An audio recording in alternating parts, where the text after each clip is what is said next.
dia bawa sekolah, tapi gendong. Nah itu apakah benar pada waktu saudara berada di sana itu saudara melihat terdakwa ini? 5 menit kemudian ya? Setelah kedatangan? Setelah kedatangan 5 menit kemudian 5 menit, 5 sampai 10 menit itu ya agak lama maksudnya. Terdakwa? Bukan, perempuan dulu ya. Ada perempuan dulu datang ke meja saya kan smoking ya, smoking room. Perempuan itu datang, terus perempuan itu marah-marah. Isya ada itu ya? Iya. Setelah kejadian saya baru tahu namanya Isya. Iya. Isya di Jefferson ya. Ya, setelah itu dia marah-marah di table saya bilang keluar, jangan marah-marah di table saya. Bikin malu kalau mau berantem keluar aja. Kebetulan saat itu Rafika sedang ada di non smoking karena dia kan bawa bayi. Saudara di mana? Saya di smoking. Smoking. Saya di smoking. Jadi non smoking. Ini jaraknya tuh ya antara 1,3 meter. Ada partisinya ya? Ada partisinya. Kaca? Kaca. Tembus pandang? Tembus pandang. Ada stiker untuk, Nggak ada sama sekali. yang nggak kelihatan itu? Nggak ada. Boleh dicek tahu. Kemudian dia marah-marah. Kebetulan Aji sedang smoking sama saya di sebelah saya. Oh, satu ruangan saudara ya? Iya. Nah, Rafika ditinggal sama anaknya karena memang Smoking. non smoking. Karena bayi kan nggak boleh di smoking. Iya, Kan? iya. Terus mereka keluar. Akhirnya mereka keluar. Aji Ya. sama perempuan ini keluar. Dari smoking area itu? Iya, keluar dari area Paul. Area Paul. Area Paul keluar. Area Paul itu keluar dari area restoran itu ya? Iya, ke depan. Depan. Ke depan. Kemudian saya gak lama gitu coba melihat manusia ini. Siapa? Terdakwa? Dia terdakwa datang kemudian meludahi ya. Sebelum meludahi dia teriak-teriak. Bisa saudara, apa yang saudara dengar waktu itu dia teriak apa? Maaf ya, maaf Mas Chris. Dia teriak, lonte kau. Lonte kau. Kepala. Banyak banget kata-kata binatang soalnya. Ya, itu siapa itu? Itu ke Rafika. Terus kemudian dia sentral, dia meludahi Rafika dan meludahi bayi 2 kali. 2 kali. 2 kali. Ya, Ya. deket banget segini. Waktu itu saudara posisinya di mana? Saya di smoking. Jaraknya jauh nggak sama? Gak jauh banget, tapi saya kayak sini ke sana ke itu. Ya. Sekitar berapa meter? Sekitar Bisa berdiri. itu ya? Ada penghalang? Ya, sama sekali. Saya melihat jelas. Oke, setelah itu kemudian dia meludah. Di situ saya Sempat juga apa itu meluapkan isi hati dari sempat sedih terus marah nangis juga tadi kan. Gimana Mbak kita? pertama-tama saya bukan membela teman saya membela kebenaran. Karena apa yang terjadi di TKP itulah yang betul-betul saya alami bersama teman-teman saya. Saya tidak mengenal terdakwa, tersangka, saya tidak mengenal sama sekali. Yang saya kenal adalah teman saya, Rafika dan Waji, yang sekarang menjadi korban. Yang utama adalah anak bayinya yang sudah diludahi, dilempar gelas. Untung teman saya saksi juga melerai. Kalau enggak, saya nggak tahu kayak apa. Ya mudah-mudahan masalah ini menurut saya kita bisa selesaikan dengan secara hukum yang adil, yang bijak. Jangan sampai kita ramai-ramai di media kayak gini, karena buat saya ini nggak ada manfaatnya. Mungkin manfaatnya bisa diambil buat teman-teman semua. Tadi ada edukasi dari Bung Kasman selaku kuasa hukum kami. Tapi setelah itu untuk apa digoreng-goreng di media? Gak ada manfaatnya. Cuma buat orang negatif thinking aja gitu. Yang paling penting adalah ya di persidangan tadi dan nanti di persidangan selanjutnya gitu. Jadi yang menilai menurut saya ya Pak Hakim harusnya, bukan kuasa hukumnya atau bukan dia sendiri. Jadi saya bingung, yang saya bingungnya juga kenapa sampai saat ini ya dia merasa bahwa dia tuh kebal hukum gitu. Kenapa? Apalagi ada beberapa yang kayak orang gitu tidak diajak untuk memberi keterangan juga. Tidak jelas-jelas ada perempuan yang datang ke meja saya, tapi sampai sekarang tidak dimintai keterangan. Berarti Mbak tidak itu mengakui kalau penganiayaan itu ada ya? Bukan mengakui, saya melihat langsung. Kan sebenarnya itu menjadi dipermudah dengan semestinya ya Mbak, dengan ada CCTV Bang juga nih. Ini nggak ada hilang seperti apa gimana Bang? Ya. Jadi gini, kami berharap majelis itu bijak. Beda dalam arti menilai bukti-bukti yang dihadirkan oleh pihak terdakwa. Menilai di sini bukan hanya menyaksikan apa yang mereka sampaikan, tetapi menilai di sini adalah sumber dari mana CCTV itu berada. Kok bisa ya swasta bisa akses kepada Paul? Ada apa? Paul ini. Ya dong, untuk sementara penyidik aja untuk memperoleh CCTV yang kami tahu itu susah banget mendapatkan CCTV. Kok bisa pengacara terdakwa atau terdakwa gampang sekali memperoleh CCTV itu? Pertanyaannya, apakah itu asli? Itu harus diperoleh dengan kita menghadirkan bukti dalam majelis hakim itu. Yang paling utama adalah sumbernya. Apakah bukti tersebut diperoleh dengan cara hukum yang sah atau tidak? Kalau diperoleh dengan tidak sah, tidak bisa. Bagaimana cara yang sah? Dia ada adukan permohonan nggak tahu. Dia ada berita acara pengambilan nggak tahu. Tapi kalau CCTV itu diambil, dipotong-potong, itu asli atau tidak? Itu nggak bisa jadi bukti. Nah itu bisa hal segitu termasuk ilegal gak sih Bang? Ilegal apa tidak ilegal bukan kita menilai. Tetapi bukti yang dihadirkan itu tidak dapat diakui di depan persidangan ketika cara memperoleh bukti tidak sesuai dengan aturan. Mbak Cita, tadi namamu sempat disebut oleh James ya, katanya keteranganmu nggak sesuai fakta. Seperti apa Mbak sanggahanmu? Ya, saya sempat baca juga beberapa kali dia juga menyebut saya katanya membacking apa, terus nggak sesuai fakta. Saya siapa? Itu bukan siapa-siapa. Untuk apa? Dan saya punya power apa untuk membuat itu semua? Terus kemudian dia juga menggoreng lagi, katanya suami saya yang membackup. Suami saya itu tidak membackup, suami saya itu di depan karena membela yang benar, terang benderang.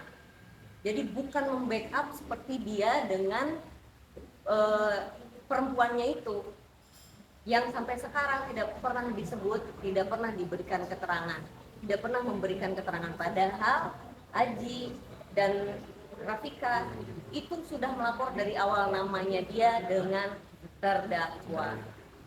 Jadi siapa yang membackup? Satu lagi bukan menggampangkan ya Bang, sebenarnya kan gini, ketika bisa aja kan ada perdamaian sebelumnya. Toh juga dari pihak Mbak Vika kan sudah win-win solution lah. Oh iya, saya ganti segala macam. Cuman pihak mereka bilang bahwa tidak ada itikat baik dari pihak Vika.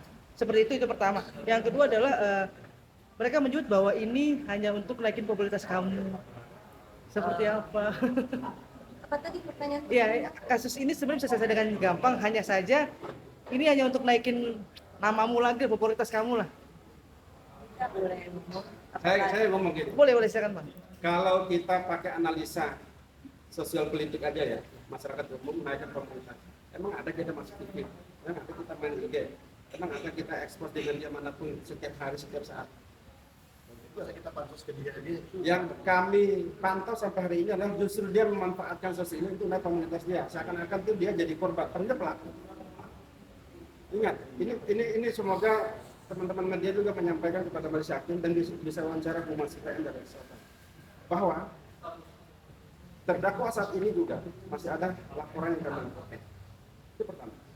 Yang kedua, bahwa kami akan melaporkan AIT juga karena sampai hari ini terdakwa ini masih menggunakan yang kami curigai ya, dugaan penghinaan atau hinaan lewat media terhadap klien kami. Yang ketiga, bahwa terdakwa sampai saat ini tidak pernah merasa menyesal atas apa yang dia lakukan. Kalau menyinggung tentang restoratif justice, bahwa dia tidak etikat baik, dia tidak pernah minta maaf, dan secara langsung atau tidak langsung pada klien kami, dan dia tidak pernah mengakui atas kesalahannya itu. Ya dong, penyidik sudah berusaha melakukan itu. Klien kami juga manusia biasa. Ketika dia dengan sungguh-sungguh minta maaf, ketika dia dengan sungguh-sungguh melakukan kesalahan, ya sebagai manusia pasti maafin juga. Tapi dalam hal ini kan pertimbangan penyidik dan klien kami tidak ada itu.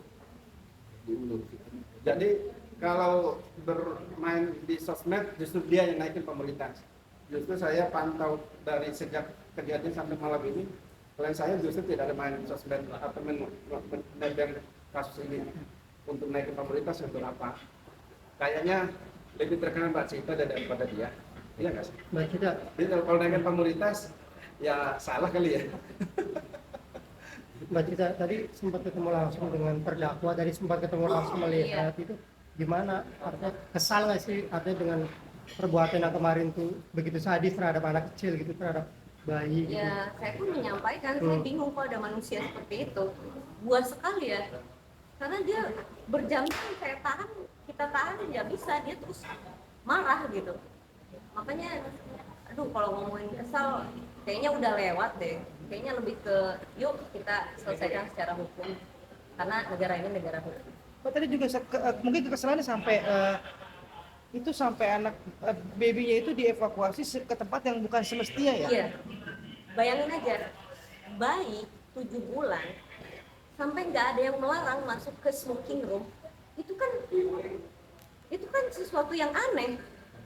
Harusnya ada dong yang melarang. Ini enggak, sampai bayinya tuh dievakuasi di tempat smoking room yang seharusnya bukan tempatnya.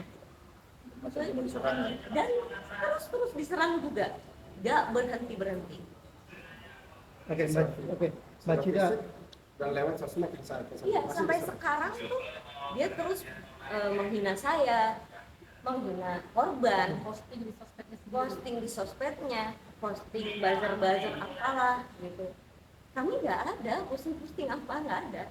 Kami menjalani hidup seperti adanya, tapi kalau ngomongin trauma ya trauma semua.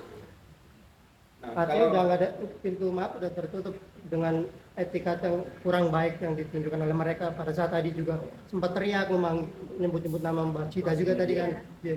Mereka nggak ada, dia terutama ya terdakwa ini nggak ada penyesalan, nggak ada etikat baik. Kami lihat. jadi Siang kan? kalau bicara trauma ya, kalau bicara trauma itu klien saya lah yang paling trauma sampai saat ini. Anda nggak mau kebuka itu. Setiap saat saya ketemu aja, mukanya mau terus, karena terbebani. Ya, memang kita akui kalau dia tuh nggak ada rasa traumanya. Memang kalau bicara kebebasan, ya memang dia kebebasan karena dalam tahanan, jadi dibatasi kebebasan itu. Klien saya tidak dibatasi karena dibuat. Tapi kalau bicara traumaritas, ini berarti ya muka-muka ini. Sebagai ibu, sebagai ayah, atau sebagai korban. Sebagai saya ada nggak happy? Justru dia tuh gampang happy. Ketawa-ketawa, bisa teriak-teriak hina orang, dan segala macam itu. Artinya dia tidak ada rasa penyesalan traumaritas. Ya kebebasan ya dia pastilah kita lebih bebas ya nanti kita di luar. Ya kan dalam. Jadi kalau dari segi menguntungkan dia lebih banyak untungnya, kita lebih banyak ruginya. Makanya saya bilang sama klien saya, fokus sampaikan yang jelas, terang, beneran, berikan penjelasan, berikan keterangan agar majelis hakim dan kuasa penuntut umum memahami dan bisa mengerti bahwa pelakunya ada di perbuatannya ada, peristiwanya ada, dan korbannya ada. Sudah selesai. Oke. Mas terakhir mungkin dari saya untuk Mas Septiaji dan Mbak Vika, mungkin Mas sebagai pelapor dan Mbak sebagai korban, seperti apa kesaksian Mbak Cita hari ini? Apakah cukup melegakan buat kalian? Saya sangat berterima kasih sama Kak Cita karena kesaksiannya benar sesuai dengan apa yang terjadi saat itu. Terima kasih. Ya Mas, sebagai pelapor seperti apa Mas kesaksian Mbak Cita hari ini? Karena itu Kak Cita itu nyaksiin langsung dan korban juga sebenarnya. Karena itu dihina kan, diteriakin dengan suara yang lega. Bahkan handphonenya sempat dirampas sama pelaku. Ya memang yang terjadi dialami, jadi untuk memberi kesaksian ya sesuai yang terjadi aja pada TKP saat itu.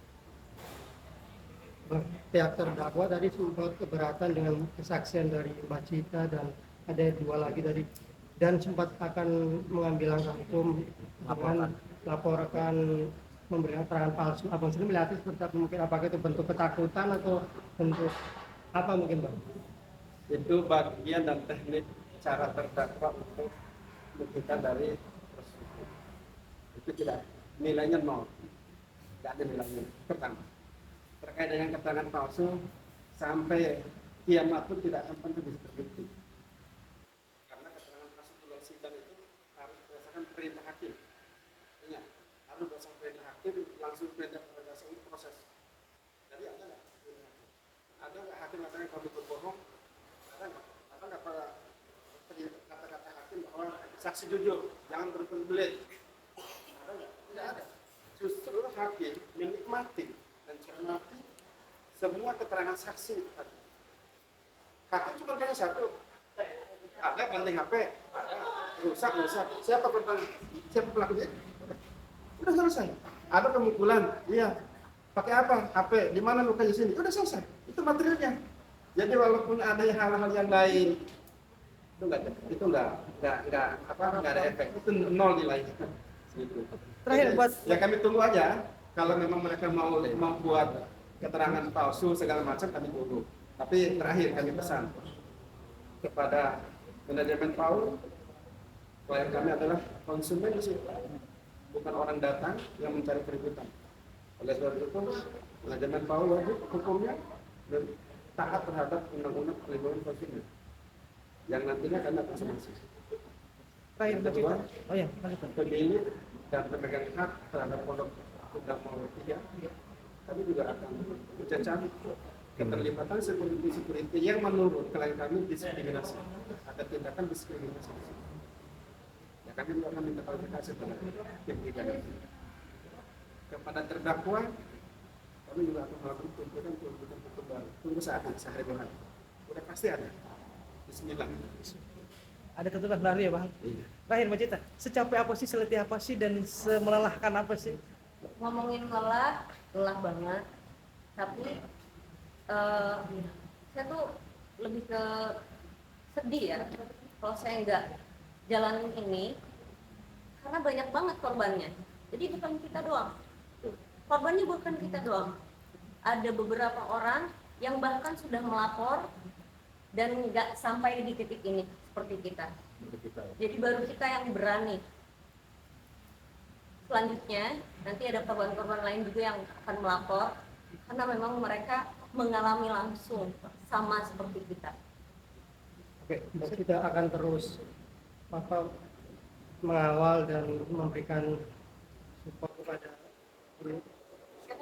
Siapapun yang dengar pasti aku akan mengawal, karena layaknya manusia kita melihat orang manusia nih dihina, dicaci maki, orang diam aja nggak melakukan apa-apa, dia terus memancing kayak gitu, terus dia aniaya, terus dia sakit habisin psikisnya, sampai sekarang di sosial media pun di luar buzzer atau apa saya nggak tahu. Pastilah kita kasihan, kita manusia. Itu selayaknya aja. Kalau saya misalkan sekarang saya lagi ada di restoran, saya melihat ada orang lain di depan saya dilakukan seperti itu, saya akan melakukan hal yang sama. Pasti, karena manusiawi.